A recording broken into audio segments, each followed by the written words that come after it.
présidence du MRC, les militants du RDPC espéraient que le PR Maurice Kamto ne soit plus éligible. Bienvenue sur Camé Actu, où nous vous apportons des mises à jour viables sur l'actualité du Cameroun, et si vous êtes nouveau sur cette chaîne, veuillez vous abonner pour plus de mises à jour.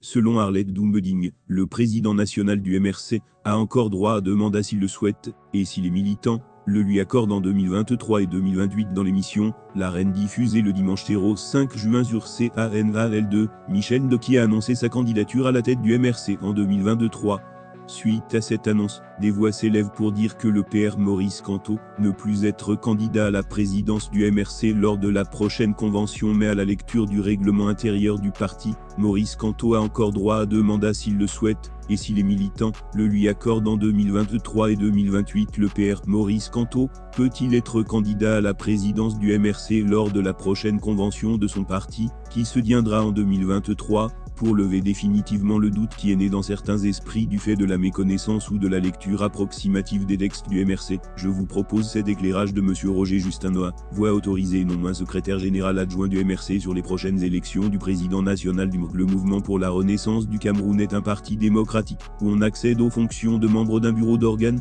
de base ou du directoire par élection. C'est l'article 13 du règlement intérieur dispose que tout membre qui remplit les conditions légales et statutaires a le droit de postuler à tout poste électif au sein du parti. D'ailleurs, aucune sanction ne peut être appliquée contre un membre qui a exprimé de façon responsable et constructive ses opinions sur le fonctionnement du parti ou des institutions de la République. Sur les élections du présidium du directoire, l'article 28 des statuts établit que le président national du parti, les vice-présidents, le secrétaire général et le trésorier national sont élus au début de chaque convention ordinaire ou, le cas échéant, extraordinaire, pour un mandat de 5 ans renouvelable de 2 fois, au scrutin de liste, mais il faut compléter cette disposition par l'article 48 des mêmes statuts, qui confirme que les dispositions de l'article 28 des présents statuts qui limitent à 2 le nombre de